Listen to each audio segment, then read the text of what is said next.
ધોરણ 6 વિષય સામાજિક વિજ્ઞાન।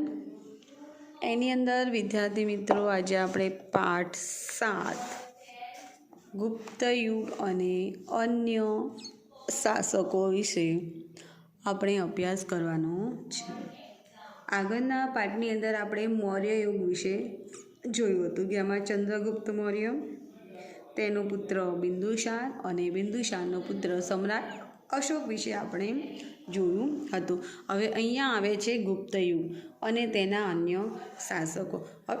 ગુપ્ત યુગને આપણા ભારતનો સુવર્ણ યુગ કહેવામાં આવે છે। આ જે ગુપ્ત યુગ છે આ ગુપ્ત યુગને આપણા ભારતનો સુવર્ણ યુગ કહેવામાં આવે છે।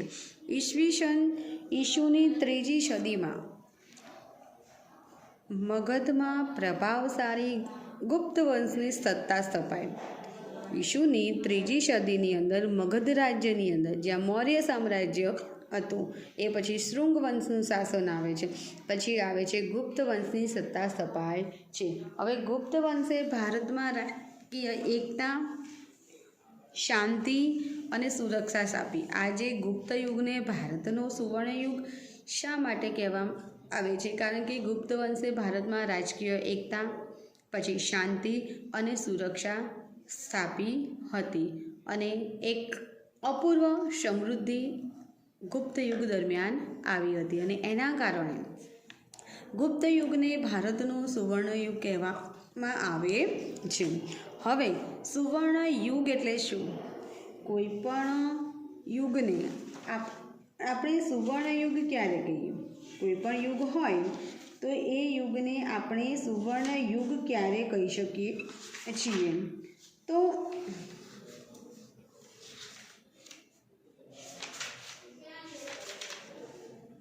સુવર્ણ યુગ એટલે કે દેશની સમગ્ર પ્રજાની સર્વોત્કૃષ્ટ પ્રગતિ આબાદી, એટલે કે દેશની સમગ્ર પ્રજા, કોઈ એકને દેશની સમગ્ર પ્રજાની પ્રગતિ અને આબાદી જેમાં થઈ હોય તેને સુવર્ણ યુગ કહેવામાં આવે છે। હવે ગુપ્ત યુગનો સુવર્ણ યુગ ઘણે અંશે ગુપ્ત સમ્રાટનું સર્જન હતું। ગુપ્ત યુગ જે સુવર્ણ યુગ તરીકે ઓળખાયો એમાં ઘણે બધે અંશે જો આપણે જોઈએ તો એ ગુપ્ત સમ્રાટોનું જ સર્જન હતું। ગુપ્ત રાજાઓના કારણે જ ગુપ્ત યુગને ભારતનો સુવર્ણ યુગ કહેવામાં આવે છે। હવે આવે છે ચંદ્રગુપ્ત પહેલો। એની અંદર આવે છે તો ચંદ્રગુપ્ત પહેલો એની અંદર હવે મગધના સામ્રાજ્યમાં ગુપ્ત વંશનો સ્થાપક હતો। મગધના સામ્રાજ્યમાં જે શ્રીગુપ્ત નામનો એ ગુપ્ત વંશનો સ્થાપક એટલે કે ગુપ્ત વંશની સ્થાપના શ્રીગુપ્તે કરી હતી। હવે તેના પુત્રનું નામ ઘટોત્કચ હતો। આ શ્રીગુપ્તનો જે પુત્ર હતો એ પુત્રનું નામ શું હતું? ઘટોત્કચ ગુપ્તના અનુગામી રાજા તરીકે ચંદ્રગુપ્ત પ્રથમ પાટલીપુત્રની ગાદીએ આવ્યો। જે ઘટોત્કચ હતો એ શ્રીગુપ્તના અનુગામી રાજા તરીકે એની પછીના રાજા તરીકે ચંદ્રગુપ્ત પ્રથમ ઈસવીસન 319ની અંદર પાટલીપુત્રની રાજગાદી ઉપર આવે છે। તેણે શક્તિશાળી લીચ્છવી જાતિની કન્યા કુમારદેવી સાથે લગ્ન કર્યા અને એણે આ ચંદ્રગુપ્ત પ્રથમ જે એનું સાચું નામ છે ઘટોત્કચ એને શક્તિશાળી જે લીચ્છવી જાતિ છે એની કન્યા કુમારી દેવી સાથે એના લગ્ન કરવામાં આવે છે। હવે લીચ્છવીઓની સહાયથી તેણે મગધના રાજ્યનો વિસ્તાર કર્યો। લીચ્છવી જે જાતિ છે એમની મદદથી એણે શું કર્યો? જે મગધ રાજ્ય છે એ મગધ રાજ્યનો પોતે વિસ્તાર કર્યો। તેણે મગધની પાસેના પ્રયાગરાજ જે હાલ આપણું અલ્હાબાદ છે તે, પછી સાકેત એટલે અયોધ્યા જીતી લીધું અને મગધનો વિસ્તાર કર્યો। એણે મગધની પાસે જે પ્રયાગરાજ જેને આપણે હાલનું અલ્હાબાદ છે અને જે સાકેત એટલે કે હાલનું અયોધ્યા છે એ બંને એ જીતી લે છે યુદ્ધની અંદર અને મગધ રાજ્યનો પોતે વિસ્તાર કરે છે. હવે તેણે મહારાજને બદલે મહારાજાધિરાજનું ગૌરવપ્રદ બિરુદ ધારણ કર્યું હતું. ચંદ્રગુપ્ત જે પ્રથમ છે એણે ખાલી મહારાજ નહીં પણ મહારાજાધિરાજનું બિરુદ એને મેળવ્યું હતું. હવે એણે પોતાની સત્તા અને પ્રતિષ્ઠાની પ્રતીતિ કરાવવા સોનાના સિક્કા બહાર પડાવ્યા હતા. એણે પોતાની સત્તા એટલે પોતે જે રાજ્ય કરે છે તે અને પ્રતિષ્ઠા પોતાની પ્રતિષ્ઠાની એને અન્ય સુધી જાણ થાય કરાવવા માટે એને પોતે સોનાના સિક્કાઓ પણ પડાવ્યા હતા. તેનો રાજ્યાભિષેક થયોથી તેણે ગુપ્ત સંવત શરૂ કરાવ્યો અને જ્યારે ચંદ્રગુપ્ત પ્રથમનો મગધની રાજગાદી ઉપર રાજ્યાભિષેક થાય છે ત્યારે તેણે ગુપ્ત સંવતની શરૂઆત કરી હતી. પરીક્ષામાં તમારે પૂછે કે ભાઈ ગુપ્ત સંવત શરૂઆત કોણે કરી હતી? તો ગુપ્ત સંવતની શરૂઆત ચંદ્રગુપ્ત પ્રથમે કરી હતી. હવે સૌરાષ્ટ્રના વલ્લભી રાજ્યના શાસકોએ પણ આ ગુપ્ત સંવતનો સ્વીકાર કર્યો હતો. ગુપ્ત સંવતની શરૂઆત ચંદ્રગુપ્ત પ્રથમે કરી હતી. તો એ સૌરાષ્ટ્રના જે વલ્લભી રાજ્યના શાસકો હતા એ શાસકોએ પણ આ ગુપ્ત સંવતનો સ્વીકાર કર્યો હતો.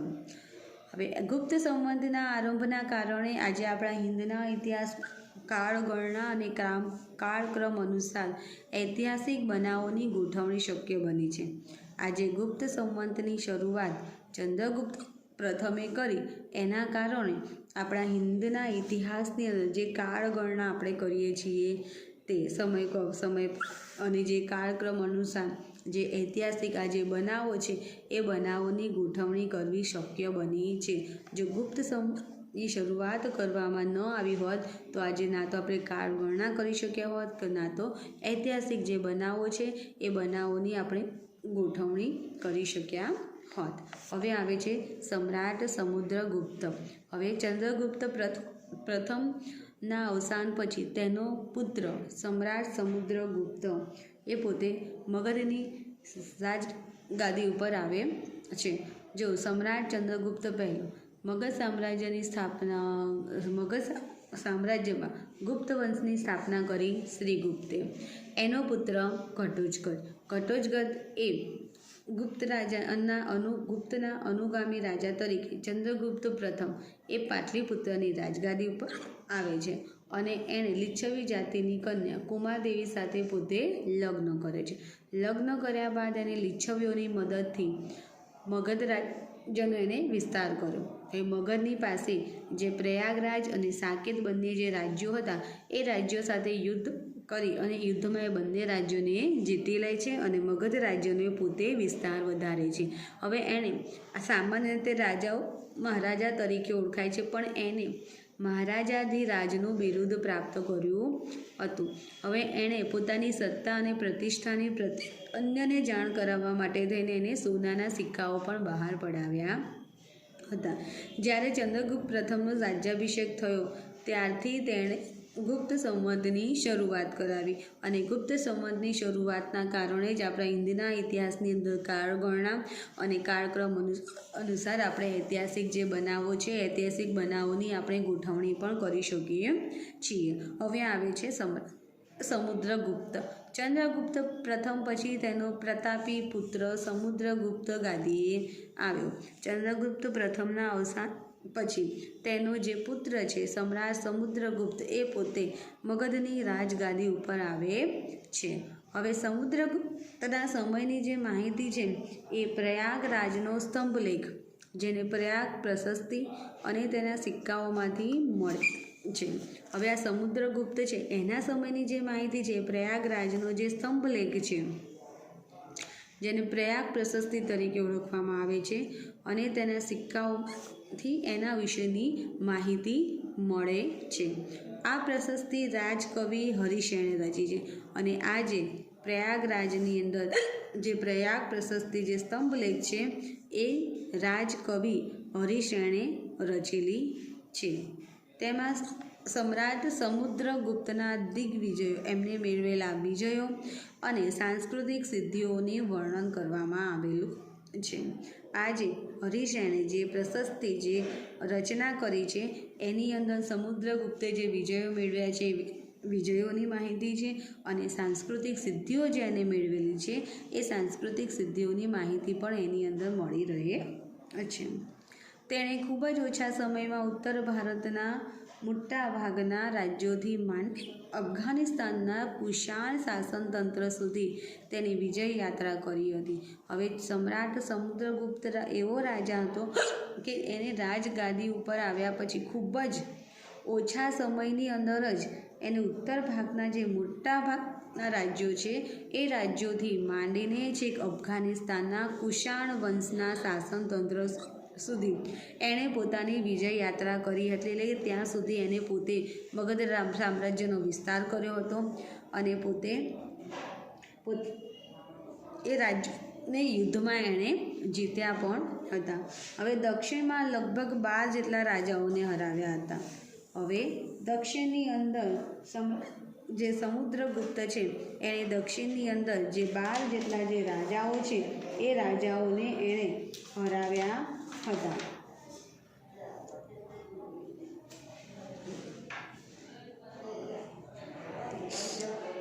હવે એણે અને એ 12 જેટલા રાજાઓને હરાવ્યા પછી તેમણે એ રાજાઓને ખંડિયા રાજાઓ બનાવ્યા.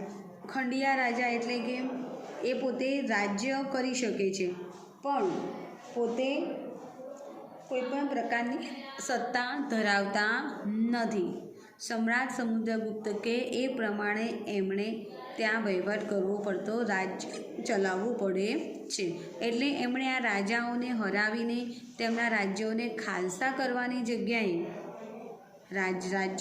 ખાલસા ના કર્યા પણ શું કર્યું કે ખંડિયા રાજાઓ તરીકે ડાપણપૂર્વક એમને પુનઃસ્થાપિત ત્યાં પોતાના રાજ્યોની અંદર ફરીથી રાજા એમણે બનાવ્યા. હવે રાજ્યનો વહીવટ ચલાવવા રાજ્યપાલો અને અધિકારીઓની નિમણૂક કરવામાં હવે આ જે રાજ્યો હતા એનો વહીવટ ચલાવવા માટે થઈને પોતે રાજ્યપાલો અને અધિકારીઓની એની નિમણૂક પણ કરી હતી. હવે સમ્રાટ સમુદ્રગુપ્ત મહાન વિજેતા અને સંસ્કારી સમ્રાટ હતું. હવે આ જે સમુદ્રગુપ્ત હતો એ મહાન વિજેતા રાજા તો હતો જ તે, પણ એની સાથે સાથે પોતે સંસ્કારી સમ્રાટ પણ હતો. તો શા કારણે? તો તેની સાહિત્યિક સિદ્ધિઓ અને ચારિત્ર પણ નોંધપાત્ર હતા. એની જે સાહિત્ય ક્ષેત્રે જેની સિદ્ધિઓ મેળવી હતી એ તો નોંધપાત્ર હતી તે, પણ એનું ચારિત્ર જે હતું એ પણ નોંધવા લાયક જ હતું. એને અનેક કાવ્યોની રચના કરી હતી. સમુદ્રગુપ્ત માત્ર રાજા જ ન હતો પરંતુ એને અનેક કાવ્યોની પોતે રચના પણ કરી હતી. અનેક કાવ્યો એને લખ્યા પણ હતા અને એને પોતે કવિરાજનું બિરુદ પણ સમ્રાટ સમુદ્રગુપ્તે મેળવ્યું હતું. પોતે કવિરાજનું બિરુદ પણ એને મેળવ્યું હતું. કમનસીબે તેનું આજે એક પણ કાવ્ય મળતું નથી, પણ નસીબ એવા છે કે આજે એનું એક પણ કાવ્ય મળતું નથી. પોતાના વિજયોની યાદગીરીમાં તેણે અશ્વમેઘ યજ્ઞ પણ કરાવ્યો હતો. પોતાના વિજયોની યાદગીરીમાં એણે પોતે અશ્વમેઘ યજ્ઞ પણ કરાવ્યો હતો. એક સિક્કામાં સમુદ્રગુપ્તને વીણા વગાડતો દર્શાવવામાં આવેલો છે, જે તેનો સંગીત પ્રેમ દર્શાવે છે. પોતાના વિજયોની યાદગીરીમાં એણે જે અશ્વમેઘ યજ્ઞ કરાવ્યો હતો એ પ્રસંગની યાદમાં તેણે પોતે સોનાના સિક્કાઓ પડાવ્યા હતા અને આ સોનાના સિક્કાઓમાં તેને વીણા વગાડતો દર્શાવવામાં આવ્યો છે. એટલે આપણે એવું કહી શકીએ છીએ કે એ તેનો સંગીત પ્રેમ દર્શાવે છે, એટલે કે એને સંગીત પ્રત્યે પણ રુચિ હશે. એ પોતે સંગીત પ્રેમ પણ ધરાવે છે. તેના શાસન દરમિયાન અનેક મંદિરો, બૌદ્ધ વિહારો અને જૈન ઉપાશ્રયો બંધાયા હતા. સમુદ્રગુપ્તના શાસનકાળ દરમિયાન એણે અનેક મંદિરો બંધાવ્યા, અનેક બૌદ્ધ વિહારો બંધાવ્યા અને અનેક જૈન ઉપાશ્રયો પણ એને બંધાવ્યા હતા. તેણે અશ્વમેધ યજ્ઞ કર્યો. પોતાના દરબારમાં વિદ્વાનોને એકત્રિત કરી ઉચ્ચ પ્રકારનું સાહિત્ય સર્જન કરાવ્યું હતું. સમ્રાટ સમુદ્રગુપ્ત પોતાના રાજ દરબારની અંદર વિદ્વાનોને, મહાન વિદ્વાનોને એને ભેગા કરી અને ઉચ્ચ પ્રકારના સાહિત્યનું એણે પોતે શું કરાવ્યું હતું? સર્જન કરાવ્યું હતું. જ્ઞાનીઓ તેની અને તે જ્ઞાનીઓની સોબત ઈચ્છતા હતા. પોતે જ્ઞાનીઓની અને જ્ઞાનીઓ એની સોબત ઈચ્છતા હતા. એટલે કે સમ્રાટ સમુદ્રગુપ્તને જ્ઞાની માણસોની સાથે રહેવું ગમતું અને જ્ઞાની માણસોને સમ્રાટ સમુદ્રગુપ્ત સાથે ગમતું હતું. તેણે હિન્દુ ધર્મને ઉત્તેજન આપ્યું હતું અને આ જે સમ્રાટ સમુદ્રગુપ્ત છે એણે પોતે હિન્દુ ધર્મને ઉત્તેજન આપ્યું હતું. તેણે સામાજિક રીતિરિવાજોનો સ્વીકાર કર્યો હતો. પ્રાચીન ભારતના ઇતિહાસમાં સમ્રાટ સમુદ્રગુપ્તનું સ્થાન વિશિષ્ટ અને નોંધપાત્ર છે અને ગુપ્ત સામ્રાજ્યની સાચી મહત્તાનો જો કોઈ સર્જક હોય તો કોણ છે? સમ્રાટ સમુદ્રગુપ્ત હતો. કે ગુપ્ત સામ્રાજ્યની સાચી મહત્તાનો જો કોઈ સર્જક ગણીએ આપણે તો તે સમ્રાટ સમુદ્રગુપ્ત હતો. ને આપણે એમ કહી શકીએ કે ખરેખર સમ્રાટ સમુદ્રગુપ્ત એક મહાન રાજા હતો. હવે આપણા પ્રાચીન ભારતના ઇતિહાસમાં સમ્રાટ સમુદ્રગુપ્તનું સ્થાન વિશિષ્ટ છે અને નોંધપાત્ર પણ છે. શા માટે? તો સમ્રાટ સમુદ્રગુપ્ત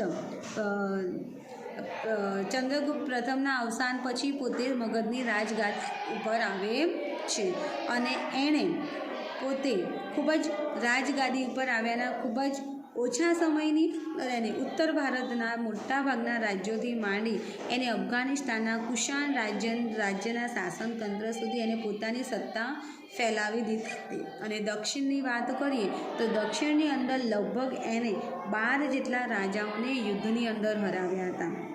હવે એને આ રાજાઓને અને એ રાજ્યોને ખાલસા કરીને પોતાના રાજ્યની અંદર વિસ્તારની અંદર ઉમેરવાની જગ્યાએ એને શું કર્યું? એ રાજ્યોને ખાલસા કરી નહીં, પણ ખાલસા કરવાની જગ્યાએ એને તે જ રાજાઓને, એ 12 રાજાઓને જ એક ખંડિયા રાજા તરીકે એને ફરીથી એમના જ રાજ્યોમાં સ્થાપિત કર્યા. એટલે કે રાજ્ય ચલાવી શકે છે પણ વહીવટ કરી શકતા નથી.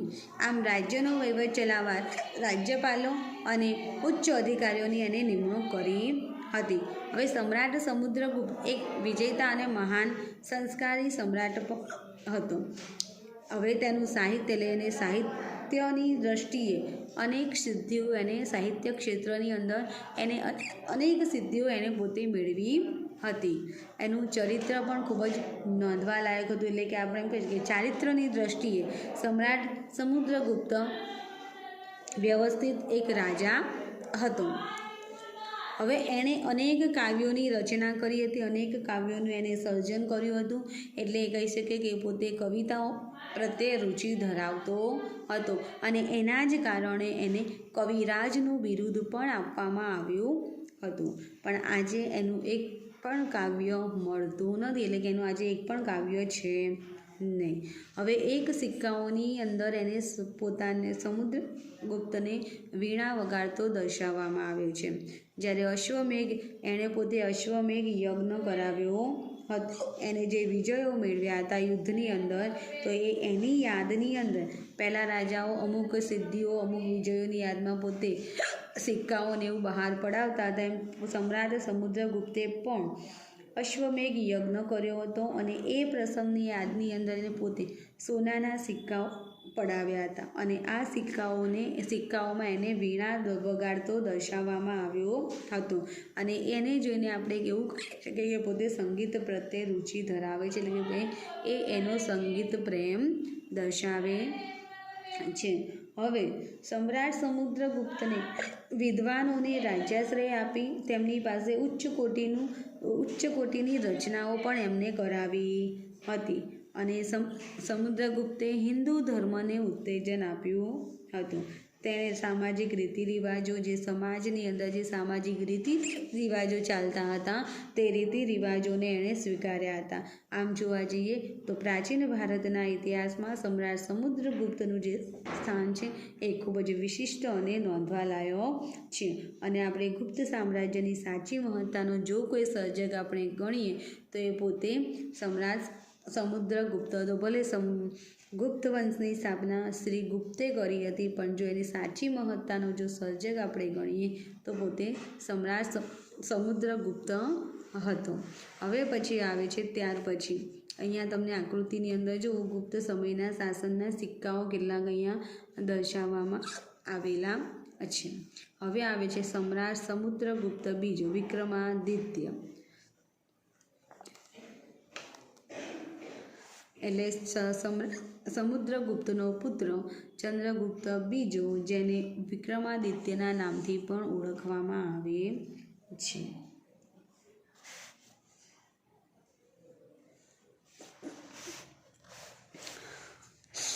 હવે સમુદ્રગુપ્તના અવસાન પછી તેનો પુત્ર ચંદ્રગુપ્ત બીજો મગધની રાજગાદી ઉપર આવે છે. સમુદ્રગુપ્તના અવસાન પછી તેનો પુત્ર સમ્રાટ ચંદ્રગુપ્ત બીજો એ પોતે મગધની રાજગાદી પર આવે છે.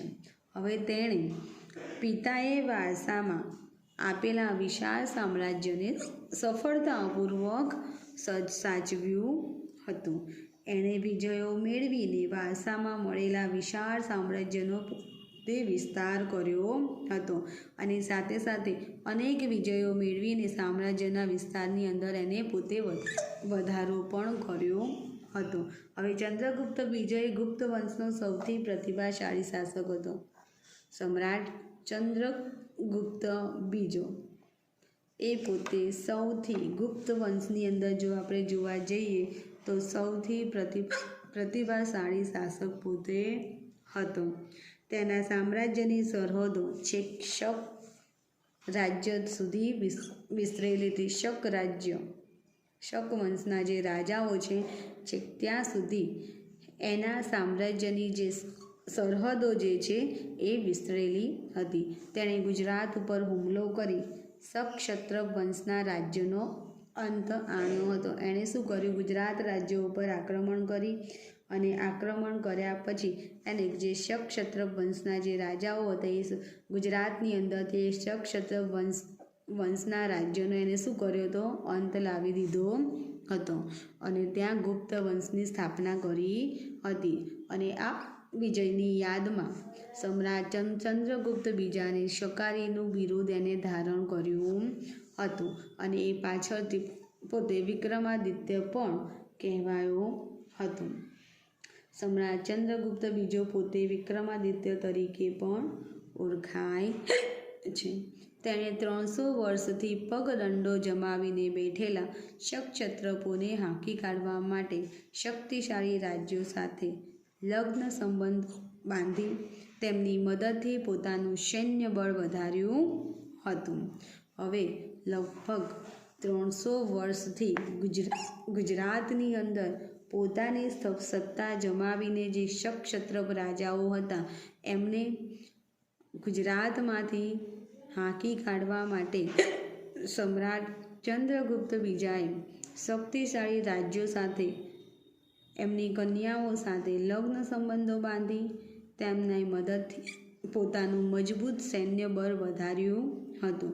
આ લગ્ન સંબંધો તેને પોતાના સામ્રાજ્યના વિસ્તારમાં અને દુશ્મનોને મહાત કરવામાં ખૂબ જ ઉપયોગી થયા હતા. હવે આ ચંદ્રગુપ્તે બીજાએ જે લગ્ન સંબંધો જે બાંધ્યા એનાથી ફાયદો શું થયો? તો એક તો પોતાના સામ્રાજ્યનો વિસ્તાર થયો, બીજું એના જે દુશ્મનો છે એને હરાવવામાં ખૂબ જ ઉપયોગી થયા હતા. હવે એને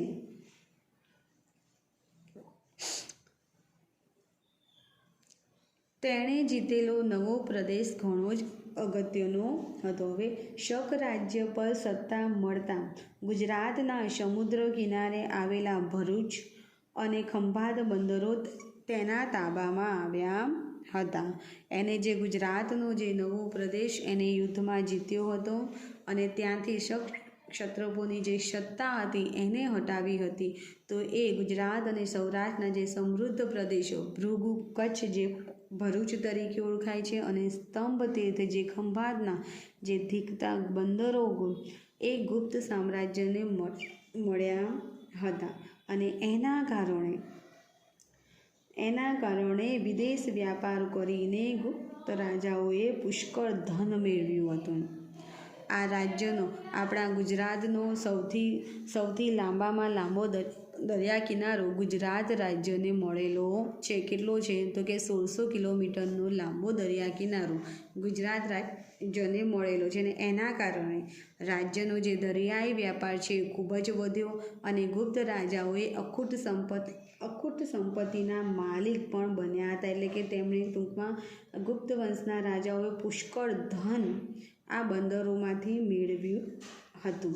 હવે ચંદ્રગુપ્ત બીજાના સમયમાં આવેલા જે ચીની યાત્રાળુ જે ફાહિયાને છે એણે ગુપ્ત રાજ્ય વહીવટ અને સમૃદ્ધિના એને પોતે વખાણ પણ કર્યા હતા.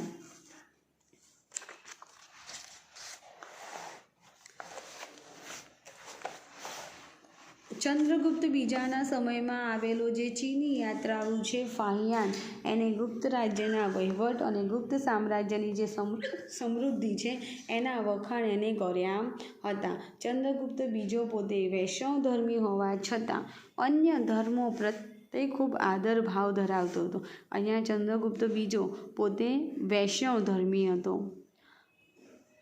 છતાં પણ એ અન્ય ધર્મો પ્રત્યે ખૂબ જ સહિષ્ણુ હતો. એટલે કે ખૂબ જ અન્ય ધર્મો પ્રત્યે પણ એ ખૂબ જ આદર ભાવ પોતે ધરાવતો હતો. એના દરબારની અંદર તેનો સેનાપતિ આમ્રકાદેવ જે પોતે બૌદ્ધ ધર્મી હતો અને જે રાજ્યમંત્રી વર્ષન એ શૈવ ધર્મી એટલે કે શંકર ભગવાનમાં માનનારો હતો. અને રાજધાની પાટલીપુત્રમાં પણ અનેક બૌદ્ધ મઠો આવેલા છે. પોતે વૈષ્ણવ ધર્મી હોવા છતાં પણ એ અન્ય ધર્મો પ્રત્યે ખૂબ જ આદરભાવ ધરાવતો હતો અને એના કારણે એના રાજ દરબારની અંદર એનો જે સેનાપતિ હતો એ પોતે બૌદ્ધ ધર્મી હતો અને એનો રાજ્યમંત્રી જે વર્ષન હતો એ શૈવ ધર્મી હતો. એને પોતાની જે રાજધાની જે પાટલીપુત્ર છે એ પાટલીપુત્રની અંદર એને અનેક બૌદ્ધ મઠો એને બનાવડાવ્યા હતા. અનેક બૌદ્ધ મઠો પોતે બંધાવ્યા હતા. ચંદ્રગુપ્ત બીજો હવે સમ્રાટ ચંદ્રગુપ્ત બીજાના શાસનકાળ દરમિયાન મેળવેલ જે સાંસ્કૃતિક સિદ્ધિઓ છે એ સાંસ્કૃતિક સિદ્ધિઓને કારણે જ ગુપ્તયુગ સુવર્ણયુગ બની શક્યો હતો. ગુપ્તયુગ સુવર્ણયુગ શા માટે બની શક્યો હતો? કે ચંદ્રગુપ્ત બીજાએ અનેક સાંસ્કૃતિક સિદ્ધિઓ મેળવી હતી અને એ સાંસ્કૃતિક સિદ્ધિઓના કારણે જ ગુપ્ત યુગે પોતે ભારતના ઇતિહાસની અંદર સુવર્ણયુગ પોતે બની રહ્યો હતો. હવે તે વિદ્વાનો અને કવિઓનો આશ્રયદાતા હતો. જે સમ્રાટ સમુદ્રગુપ્ત છે પોતે અનેક કવિઓ અને જે વિદ્વાનો હતા એને રાજ્યાશ્રય આપ્યો. એટલે કે પોતાના રાજ્યની અંદર એમને આશ્રય આપ્યો હતો. સંસ્કૃત ભાષાના મહાન કવિ અને જે નાટ્ય લેખક છે કાલિદાસ. આપણા સંસ્કૃત ભાષાના જે મહાન કવિ અને જે મહાન નાટ્ય લેખક છે એ કાલિદાસ તેના રાજ દરબારના રાજકવિ હતા. કાલિદાસ ધન્વંતરી તેમના રાજવીર હતા. વૈજ્ઞાનિક વરાહમિહિર, વૈતાલ ભટ્ટ, અમરકોશના રચયિતા અમરસિંહ જેવા રત્નોથી તેનો જે રાજ દરબાર છે એ શોભતો હતો. નવરત્નોથી સમ્રાટ ચંદ્રગુપ્ત બીજાનો જે રાજ દરબાર છે એ રાજ દરબાર શોભતો હતો. કાલિદાસ, પછી ધન્વંતરી, વૈતાલ ભટ્ટ, વરાહમિહિર, અમરકોશના રચયિતા અમરસિંહ જેવા જે નવરત્નો છે એ નવરત્નોથી સમ્રાટ સમુદ્રગુપ્તનું જે રાજ દરબાર છે એ રાજ દરબાર પોતે શોભતો હતો, એટલે કે મહાન કવિઓ એના રાજ દરબારની અંદર હતા.